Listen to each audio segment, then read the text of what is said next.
만나면 눈물 차올라 바보 같은 난 아무 말 못해 말해줘 Merry Merry Christmas 안녕 잘 지내는 거지.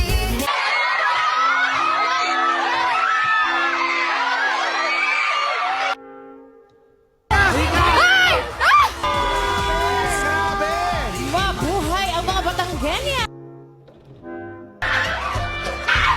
Alam niyo ba, kagabi kasi nag-order kami ng food. Tapos di ba dyan sa Bisaya? Tapos si Maloy, may sinabi siya sa may sinabi siya sa housekeeper, sa room service staff. Sabi niya, kuya, wait lang. Bako, kag-ilok.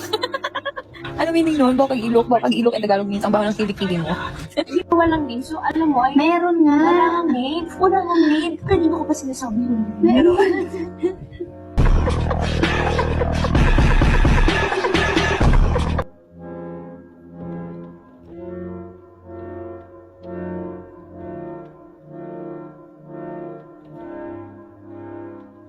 Hindi kita malilimutan.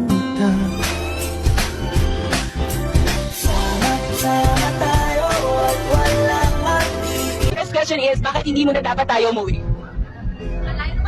Hindi mo na dapat tayo umuwi sa bansang ito kasi dito tayo tumayo, dito tayo nanggaling, dito tayo magsisimula at dito pa rin tayo uuwi, Pilipinas! Ako po si Aya. I love dogs pero sana hindi ako amoy aso.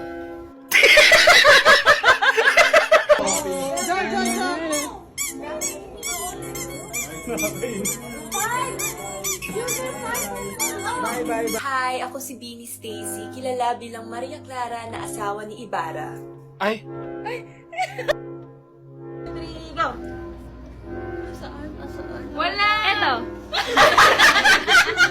Magkakantahan tayo. Sabi mo, papasok ko sa kumo mo, magkakantahan tayo. Yun ako sinabi mo, magkakantahan tayo. Sabi ko lang pumasok ka sa kumo ko. Sige, magsiselfone na lang. Joke lang, joke lang. Ano bang gusto ng baby ko na yan? Love na love ko yan.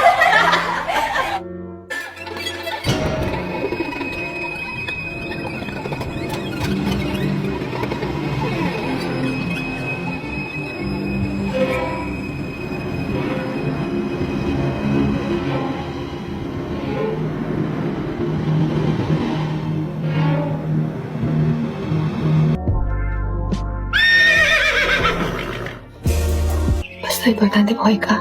Tama. Buhay tayo. Basta buhay, tagay. Tiyak. Para kung nag-o-opera. Ano? Nagpapakita kasi hindi ka lang ng coping. Papakita. Parang hindi mo.